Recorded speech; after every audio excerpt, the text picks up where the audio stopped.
When Umar, the second caliph after the Prophet Muhammad, peace be upon him, visited Jerusalem, he happened to be in the city's largest church when the time for prayer had come. At that moment, the bishop offered him the chance to pray in the church.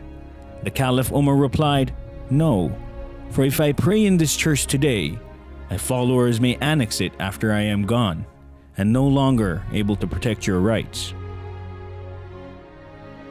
When caliphate exists on the precepts of justice, consideration for the rights of others, and an overall deep will for peace, as defined by the Quran and the Prophet himself, then caliphate has the ability to serve as a grand force for good in the world. Well, one of the things I enjoy about coming to the peace symposiums that the Ahmadi community holds is to listen to His Holiness. I always find him inspirational. I think tonight his message was even more important than ever. And I felt the way that he talked about the threat of ISIS in Iraq and Syria, and the way he showed that ISIS has nothing to do with the faith of Islam, I thought was extremely persuasive. His Holiness gave a speech that was incredibly powerful, that set out all of the claims that violent groups like ISIS made and then totally demolished them in terms of what the Quran actually says. I think for a lot of people sat in the room, it helped them really understand what true Islam is actually about and how this message of peace is really at the heart of it. But the Holiness, I just thought, it's incredible because all the things he was saying were going through my mind, and I could actually relate to nearly everything that he said, which actually I think probably surprised me for some reason. I don't know why. I just found it very, very moving. I'm really pleased I came. I can't say more than that. He is known by world leaders for his humanitarian efforts and his mission for world peace, anchored by his famous slogan of "Love for all, hatred for none."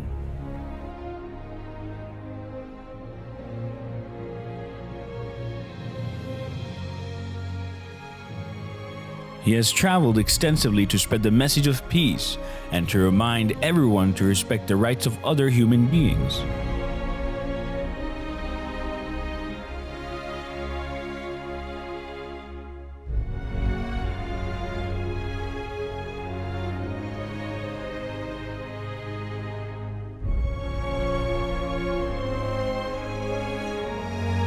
During these tours, His Holiness has met world leaders from the Far East to Europe, from North America to Africa, discussing the economic, social, and political problems facing the world today, and how to create peace and justice in the world. He has also met religious and community leaders in order to share common values and core ideals, universal to all religions and cultures, with a view to improving the moral state of mankind and creating an atmosphere of love and affection. From young to old, he compassionately listens to the ordinary man, regardless of race, color, or religion. He has personally initiated social projects and schemes to alleviate poverty and human suffering. His concern is not just about the well-being and moral state of the members of the Ahmadiyya community, but of the great human suffering of mankind at large. For His Holiness, the slogan, "Love for all, hatred for none," really comes to life. And I have borne witness to His Holiness waging a jihad of love, opposing the jihad of the sword with the jihad of the pen and of love itself. And it is an honor to welcome you, Your Holiness. Your leadership has made you a figure of global prominence, and you have become a guide for millions of Muslims worldwide. Your Holiness, it is undoubtedly a reflection of the blessing that you bring to this capital. I want to express gratitude for the privilege of appearing here in front of Your Holiness and this assemblage. We're really honored you're here. I was saying earlier that you brought the House and the Senate together. We should have you here more often, and we're grateful. I would like to pay an additional tribute to to the work being done by Ahmadis in raising standards in Africa and particularly in education. I was reflecting when I had opportunity to learn more, Your Holiness, about your service, particularly about your contribution to the people of Ghana in the late 1970s and early 80s. And it reminded me of something remarkable that happened here in our great state a few years ago in Death Valley. You may even recall this. In the winter of 2004, there were 7 inches of rain that fell on Death Valley. A few months later, the spring of 2005, the entire valley was carpeted with flowers. And it was just a reminder that Death Valley wasn't dead, it was dormant. It was waiting for the seeds of possibility to be sown. And I think about, Your Holiness, the extraordinary work you did in Ghana, particularly your agricultural commitment, bringing wheat to the people of Ghana. It had never been done in the history of that country. You sowed the seeds of possibility, and it's a reminder to all of us as we deal with the issue of ignorance and poverty and disease, as you have committed your life to, that when the right conditions come along, success is irreversible. It's inevitable. Success simply will find its way.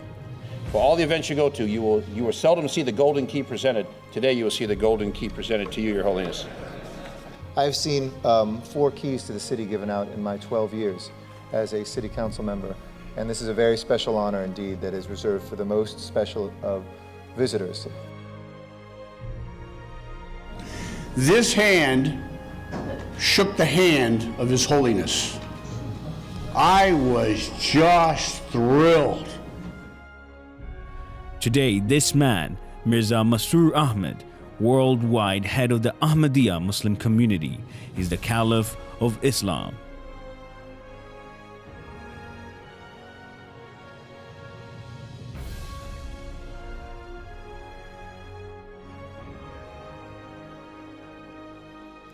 His followers number in the tens of millions, spread over 200 countries across the world, making him the leader of the largest single group of Muslims in the world who follow one Imam.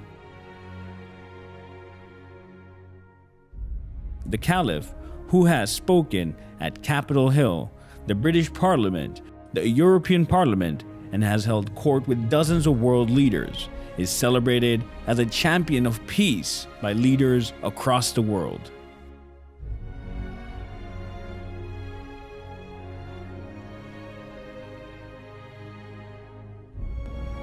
In this we are allied with His Holiness, a courageous champion of religious freedom and of peace.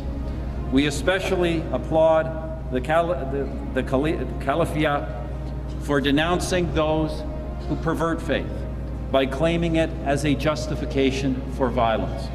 However we define God, it is wrong to kill in His name.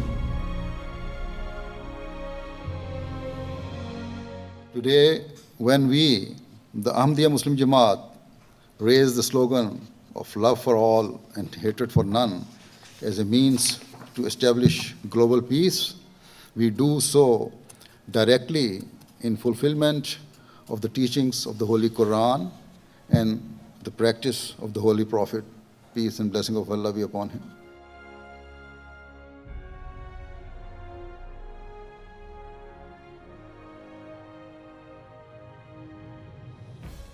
I will, God willing, always continue to carry out my task and my responsibilities of promoting peace, tolerance, justice, and compassion to the corners of the world.